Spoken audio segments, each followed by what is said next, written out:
Terima kasih pada seluruh mahasiswa yang telah masuk di ruang Zoom meeting. Selamat siang. Assalamualaikum warahmatullahi wabarakatuh. Selamat siang, Pak. Ya, selamat siang. Siang, Pak. Ya, selamat siang. Ya, siapa antara kalian yang sudah mengetahui hari ini kira-kira kita akan belajar mengenai apa?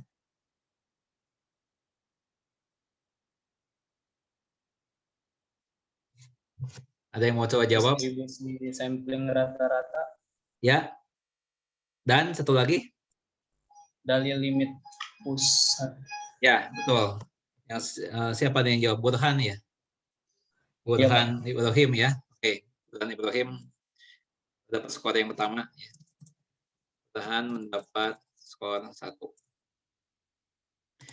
Oke, ya kita akan belajar mengenai distribusi sampling rata-rata. Ya, ada berapa orang mahasiswa? 13 orang mahasiswa. Ya, coba kita mulai.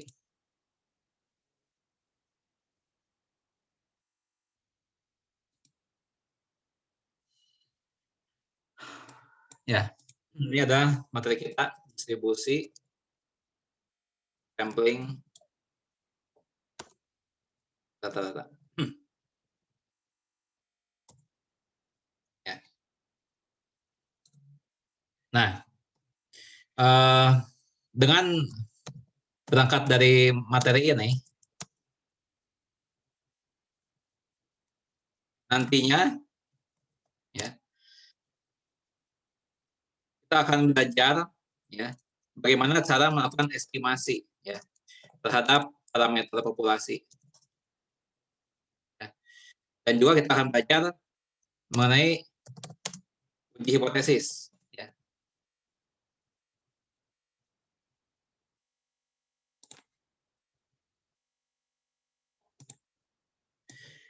Nah, jadi dengan berangkat dari distribusi sampling rata-rata, kita akan belajar bagaimana caranya mengestimasi parameter populasi. Ya. Nah, saya berikan satu contoh seperti ini. Ya. Apa sih yang dimaksud dengan estimasi parameter populasi? Ya. Itu misalnya seperti apa? Ya, contohnya. Misalnya gini, ya.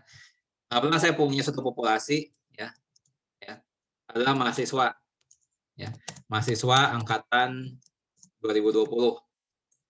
Ya. Sebanyak hanya saja anggaplah 500 orang. Ya. Jadi anggaplah ada satu populasi mahasiswa 500 orang. Ya. Nah, kemudian saya ingin mengetahui, ya, saya ingin mengetahui berapa rata-rata penggunaan kuota internet ya, pada bulannya. Nah, dalam menjawab rata-rata ini, saya gunakan sampling. Ya, nah, misalnya saya melakukan sampling dengan menggunakan 5 orang, ya, 5 orang mahasiswa. Nah, jadi saya memilih secara acak ya, pilih secara acak 5 orang dari 500 orang, ya. Nah, untuk ditanyakan mengenai penggunaan kuota internet setiap bulan, ya. Misalnya saya akhirnya terpilih sebagai sampel 5 orang, ya, A, B, C, D, dan E. Ya. Nah, misalnya A ini menghabiskan dalam bulannya 100 GB, ya, misalnya begitu. B 150 GB, kemudian T menghabiskan 50 GB. Kemudian D menghabiskan 200 GB. Ya. Kemudian E menghabiskan 50 GB.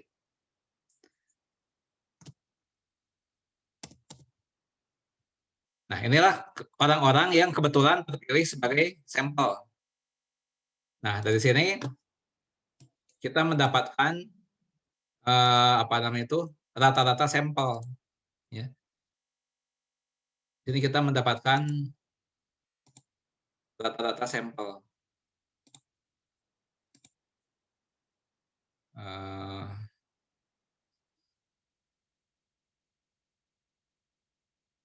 Ya.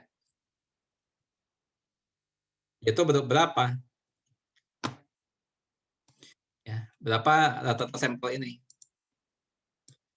Ya, tambahan ya, 100 ditambah 150 ditambah 50 ditambah 200 ditambah 50 ya. Dibagi berapa? 5 ya. Nah, sama dengan berapa?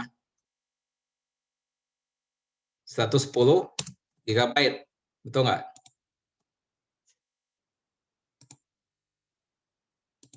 Nah, ini berapa? 300, 500, 550 dibagi 5 ya. 110 GB. Ya. Nah, sekarang yang jadi pertanyaan adalah apakah dapat disimpulkan bahwa rata-rata penggunaan kuota internet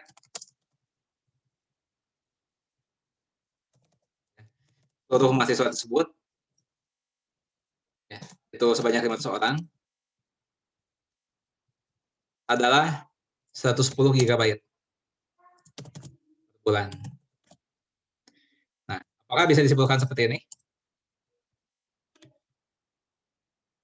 Siapa yang mau mencoba menjawab? Tidak, Pak. Siapa yang jawab? Santa Monica.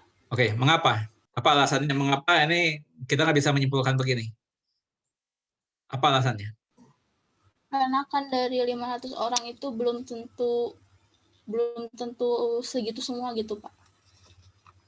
Ya, tapi rata-rata ya, tapi memang semuanya tentu saja ada keragaman ya, ada keberagaman tentu saja. Dan 500 orang itu ya, tentu saja berbeda-beda ya penggunaan kuota internetnya. Nah, apakah dapat disimpulkan bahwa rata-rata itu 110 GB per bulan? Dan apa alasannya? Silakan, Tante Monica.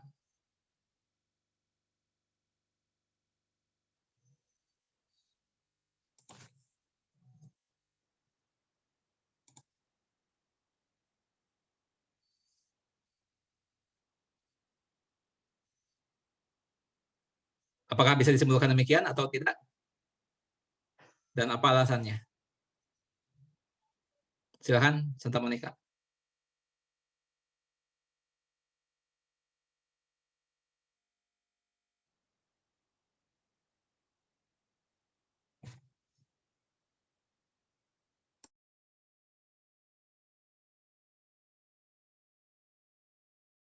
Karena banyak kemungkinan, bukan, Pak?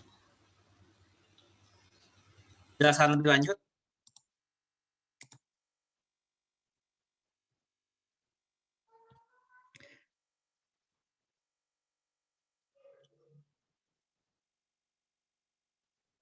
Coba, Santa Monica seolah-olah sudah sedang menjelaskan kepada siswa lain, ya, mengapa nggak bisa dikatakan bahwa rata-rata penggunaan kuota internet seluruh mahasiswa 110 GB per bulan, mengapa nggak bisa disebutkan demikian? Coba, saudara jelaskan seolah-olah saudara sedang mengajar. Gimana cara saudara menjelaskannya?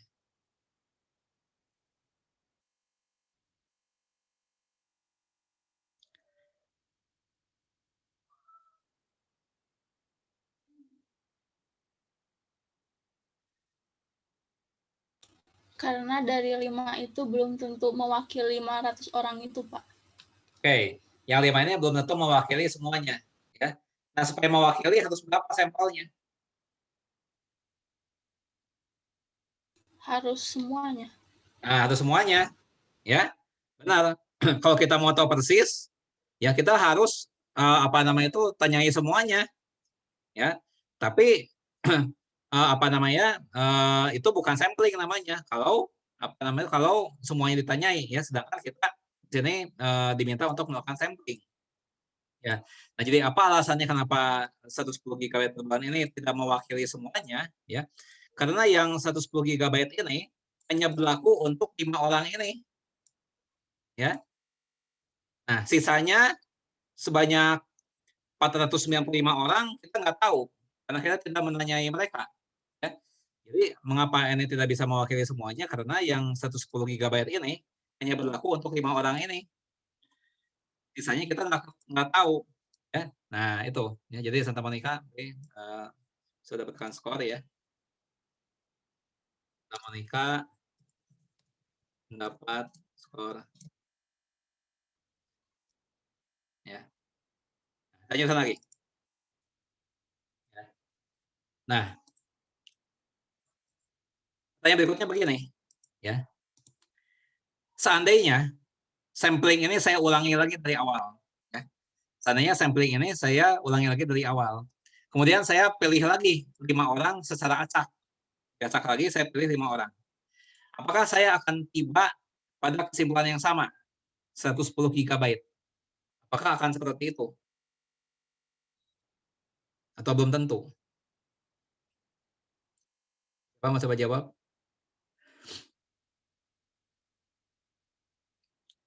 Seandainya samplingnya saya ulangi lagi dari awal, ya.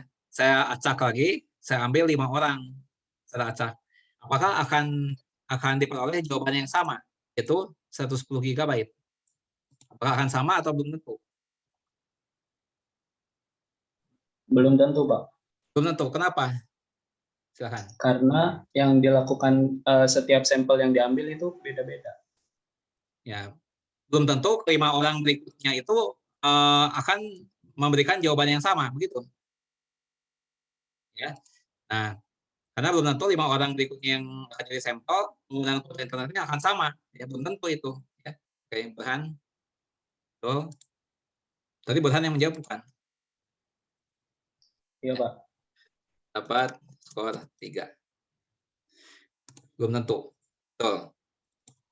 Nah, kalau gitu kesimpulan apa yang kita peroleh ya dari percakapan ini, ya, bahwa apa namanya itu sampel yang terpilih ya, itu akan berpengaruh ya terhadap hasil sampling. Ya. Jadi kalau begitu rata-rata sampel yang akan diperoleh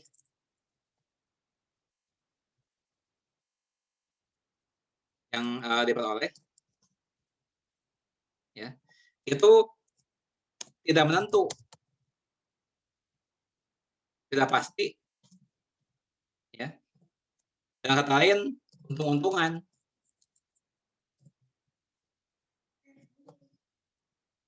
Ya, tergantung dari sampel mana yang terambil. Ya, kalau misalnya kebetulan 5 orang itu yang terpilih kebetulan yang penggunaan kuota internetnya banyak-banyak, ya, maka rata-rata sampel yang diperoleh akan tinggi. Tapi kalau kebetulan yang 5 orang yang terpilih itu jarang pakai internet, ya, jadi nanti akan ada rata-rata yang kecil. Jadi ini ada sifat untung-untungan. Ada sifat untung-untungan. Nah, yang akan kita pelajari apa namanya itu di dalam meeting hari ini, ya, itu adalah arah yang pertama, ya, yaitu apabila diketahui populasi, ya,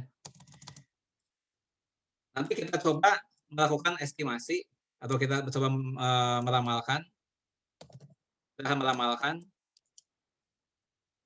hasil sampling yang mungkin.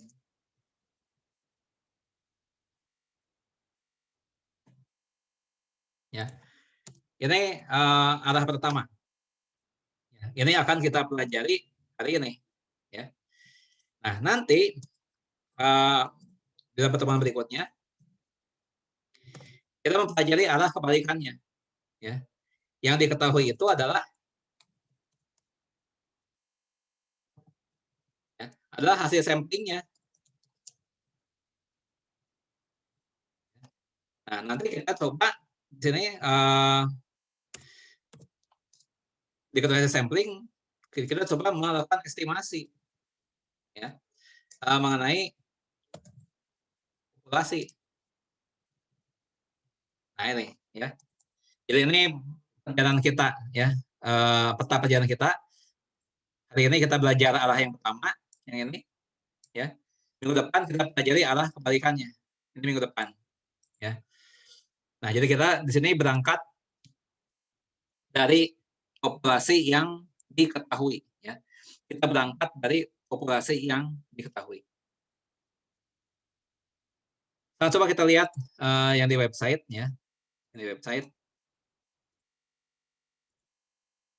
Nah, ini judulnya distribusi sampling rata-rata, ya.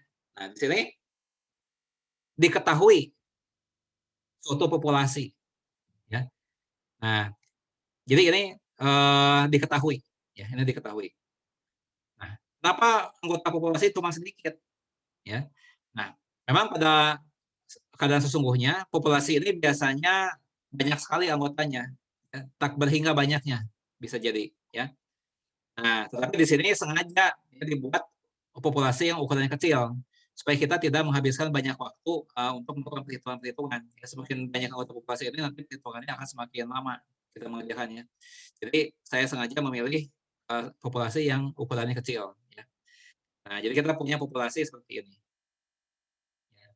Nah, kemudian pada populasi ini ya, kita akan melakukan sampling. Ya. Nah, kalau kita bicara sampling, ya ada dua hal yang perlu diperhatikan, ya, yaitu mengenai cara sampling itu dilakukan dan ukuran sampelnya berapa, ya. Nah, kalau kita bicara mengenai caranya sampling, ada dua kemungkinan, ya. Bisa sampling itu dilakukan tanpa pengembalian, bisa dilakukan dengan pengembalian. Itu kalau kita bicara mengenai sampling, mengenai cara sampling dilakukan, ya. Nah, sebagai contoh, ya, kita bisa melakukan sampling tanpa pengembalian, ukuran sampel 3. Ya, bisa ini dilakukan. Ya. Bisa juga misalnya kita melakukan sampling dengan pengembalian, ya, dengan ukuran sampel 2. Bisa juga seperti itu. Ya. Nah, sekarang kita bahas yang pertama dulu, ya. Misalnya nih, misalnya kita akan melakukan sampling tanpa pengembalian, ya, dengan ukuran sampel 3. Nah, itu maksudnya bagaimana, ya? Nah, ini saya pindahkan dulu ke PDF, ya. Ini saya pindahkan ke PDF.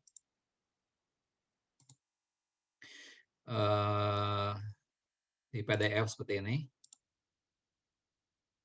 Nah, ini.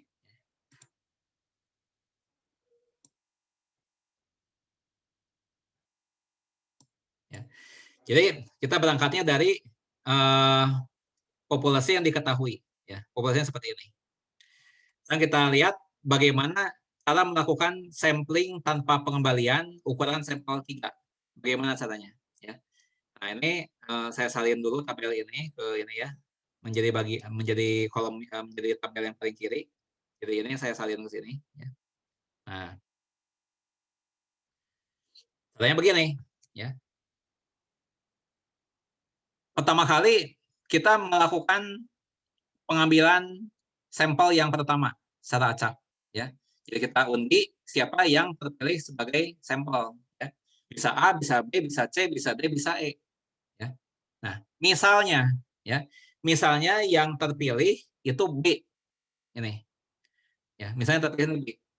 Nah, B ini kemudian diukur, ditimbang. Oh, ternyata 60 kg, ya. Nah, setelah diukur, ya, setelah diukur, B ini dikeluarkan dari kelompoknya, B ini dikeluarkan dari populasi, ya. Sehingga populasinya yang tersisa adalah A, C, D, E, sisa 4 pilihan. Ya. Nah, kemudian dilakukan sampling, dilakukan pengambilan yang kedua, ya. Nah, berarti kita memilih 1 di antara 4, ya, karena anggota populasi berkurang 1, karena tidak dikembalikan tadi, ya. Jadi kita akhirnya punya pilihan entah A, C, D, atau E. Kita undi di antara 4 orang itu. Ya. Nah, kemudian terpilih misalnya D. D terpilih misalnya. Kemudian D ini ditimbang. Ternyata 54 kg. Ya. Nah, setelah D ditimbang, D ini dikeluarkan dari kelompoknya, dikeluarkan dari populasi. Ya. Nah, sehingga di populasi itu tinggal 3 orang, tinggal A, C, dan E. Ya, jumlah populasi berkurang ya, yang anggota populasi berkurang. Nah kemudian diundi lagi, dipilih lagi satu di antara 3, entah A, entah C, entah E. Ya. Nah misalnya terpilih E misalnya. Ya. Nah kemudian E ini dikeluarkan dari populasi, ya sehingga pada akhirnya di dalam populasi hanya tinggal A dan C saja, ya karena B, D, dan E sudah sudah dikeluarkan. Nah kemudian itu kita hitung ya rata-rata untuk B, D, dan E, ya itu 60 ditambah 54 dan 48, ya kemudian dibagi 3 ya 60 54 48 semuanya dijumlahkan dibagi 3 ya maka diperoleh jawaban rata-rata 54 kg rata-rata sampel ya. Nah, itu kalau kebetulan yang terpilih B, D, dan E ya. Nah, bagaimana kalau yang terpilihnya misalnya A, B, dan E ya bagaimana kalau A, B, dan E yang terpilih tadi maka rata-ratanya menjadi apa? Menjadi 78 ditambah 60 ditambah 48 dibagi 3 ya. A, B, dan E. 78 ditambah 60 ditambah 48 dibagi 3 menghasilkan 62 nih ya. Nah, jadi tabel yang di tengah ini ya, itu menunjukkan kemungkinan hasil sampling ya. Bisa yang terpilih ABC, bisa yang terpilih ABD, bisa terpilih ABE dan seterusnya ya. Ada 10 kemungkinan. Nah, kemudian tabel ini diringkas menjadi tabel yang sebelah kanan ini ya. Mengapa demikian? Karena di sini yang 54-nya ada 2 nih rupanya ya. Ini 54. Nah, ini 54. Ya, berarti yang rata-ratanya 54 kg ada sebanyak 2 buah. Ya. Nah, demikian juga yang 64 ya. Yang 64 ini ada 2 buah juga nih ya. Yang ini ya. A, B, dan B ya. Satu lagi yang ini A, C, dan D. Ya, ada 2 buah. Nah, ini. Ya. Nah, kemudian jadi semuanya ada 10 kemungkinan. Ya. Nah, kemudian kita hitung frekuensi relatifnya. Ya. Itu dari 2, ini, dibagi 10, dikali 100%. Ya, dapat 20%. Dan 1 dibagi 10, dikali 100%. Ya, dapat 10% ini. Ya. Dan seterusnya. Nah, tabel ini, ya, itu menunjukkan distribusi sampling rata-rata. Ya. Jadi tabel yang kita buat ini ya, itu menunjukkan distribusi sampling rata-rata. Ya. Nah, bisa wujudnya dalam bentuk tabel, bisa juga wujudnya di dalam bentuk grafik seperti ini. Ya. Bisa dalam bentuk tabel, bisa dalam bentuk grafik. Ya. Nah, itu sudah saya terangkan bagaimana cara menentukan distribusi sampling rata-rata. Ya. Jika diketahui populasinya seperti apa dan samplingnya bagaimana, ya oleh distribusi seperti ini. Ya. Nah, sekarang bagaimana kalau misalnya ukuran sampelnya saya ganti? Ya. Kalau ukuran sampelnya saya ganti, kalau tadi kan ukuran sampelnya 3 tanpa pengembalian. Misalnya saya mau ganti, ya. Saya mau ganti jadi sampling tanpa pengembalian, ukuran sampelnya 2. Ya. Prinsipnya sama saja, hanya beda di ukuran sampel saja. Ya. Nah, di sini lihat, nah ini. Ya. Sampling tanpa pengembalian, ukuran sampel 2. Nah, caranya seperti tadi lagi, persis caranya. Ya. Hanya saja ukuran sampelnya 2 nih, makanya di sini 2 nih, AB, AC, AD. Kalau tadi kan 3, tadi kan ini. Nih, ABC, ABD, ya. Kalau sekarang 2, karena ukuran sampelnya 2. Ini. Ya. Nah, bagaimana distribusinya? Nah, distribusinya seperti ini. Ya. Nah, distribusinya seperti ini nih. bandingkan dengan yang sebelumnya. Ini bentuknya seperti ini, bentuknya lihat ya, seperti ini. Kalau sebelumnya begini. Nah, sama nggak bentuknya, coba lihat. Nih, lihatin nih. Yang ini ya, bandingkan yang ini dengan yang ini. Sama nggak bentuknya?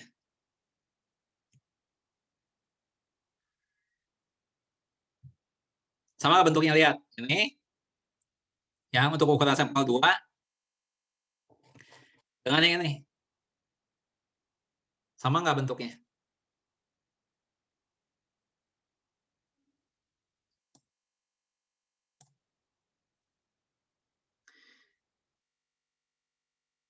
Coba, masa bisa bandingin nih, lihat nih, yang ini. Ukuran sampel 2. Nih, lihat bentuknya. Ya. Ini kayak gini. Sama nggak? Coba nih. Ini nggak bisa dibandingkan langsung nih. Ada yang bisa jawab? Ini pertanyaan gampang. Masa Beda, Pak. beda tuh. Siapa yang jawab? Burhan. Burhan, coba terangkan bedanya di mana nih? Bandingkan nih. Yang ini, seperti ini, ya. Nah, kalau ini, kayak gini. Bedanya di bagian apa? Di bagian itunya, yang P-nya itu. Oke, coba Peluang. contoh. Misalnya yang mana nih? Ini kan ada berapa batang? Sini ada 4, ada 7 batang ini kan. Nah, ini 7 juga. Oke, bedanya di mana nih? Coba lihat. Di frekuensinya. Ya, berapa? Coba sebutkan. Lihat nih. Gambarnya, lihat. Nih, kalau kurang besar. Tuh. Lihat gambarnya. Coba misalnya, batang yang pertama sama nggak nih? Coba lihat.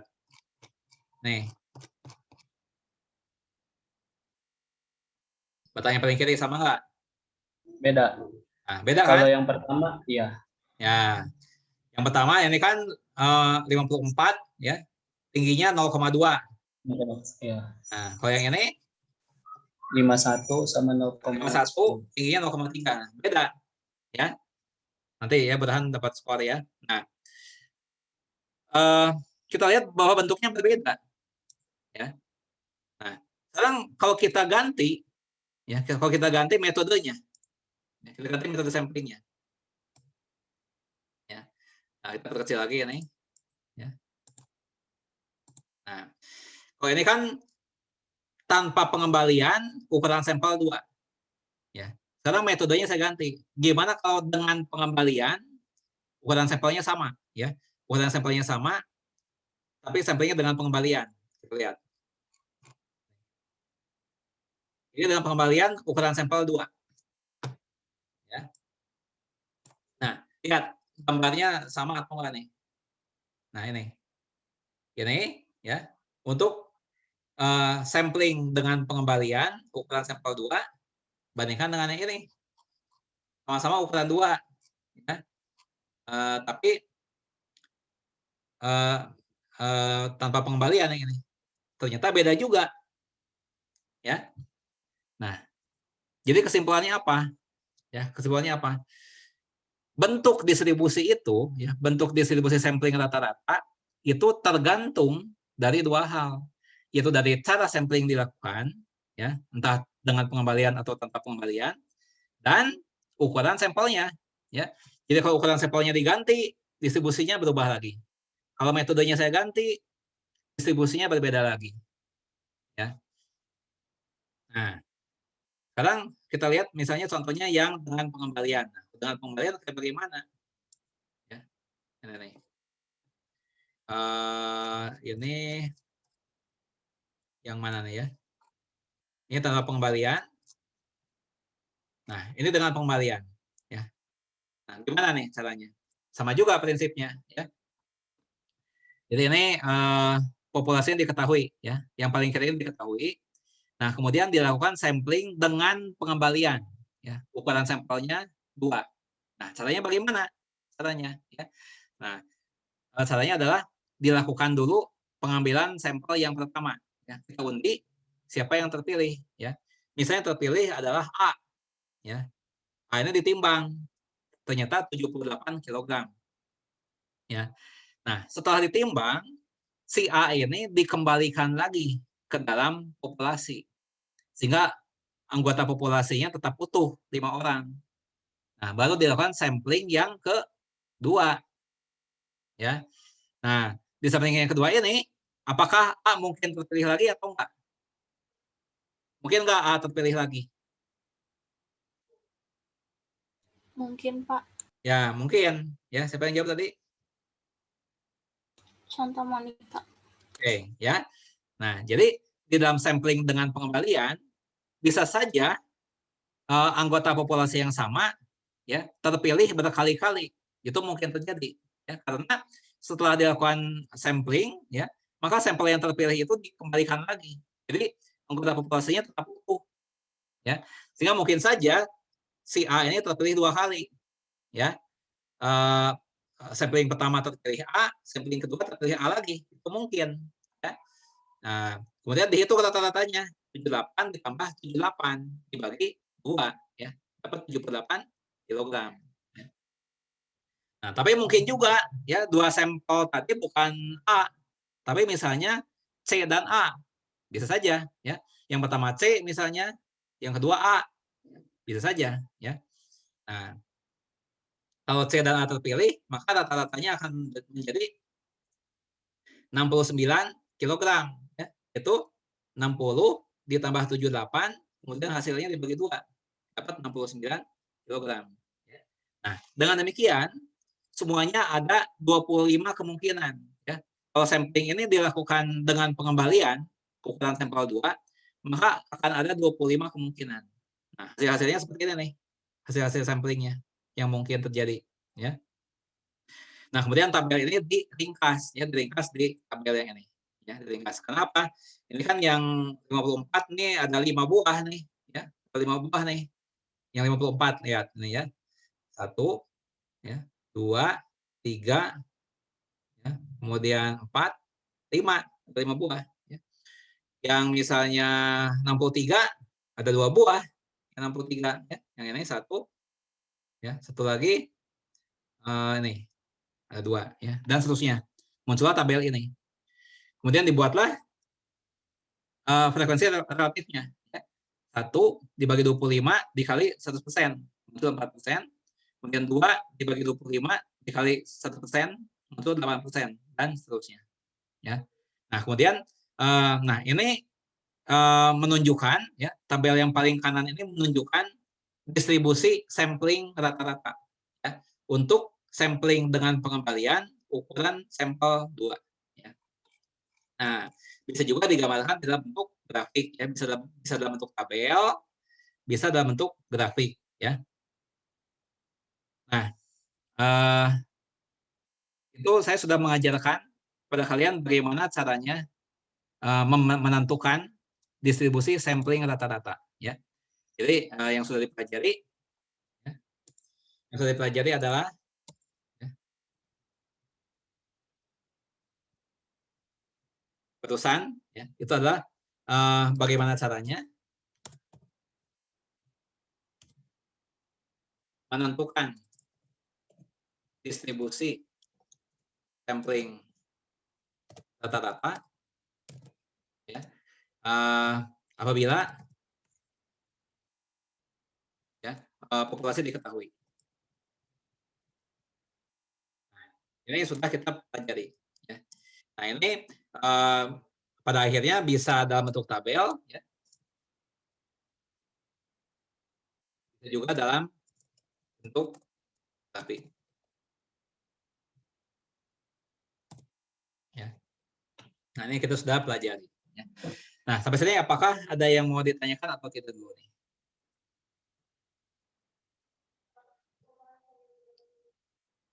Sampai materi itu apakah ada yang mau ditanyakan?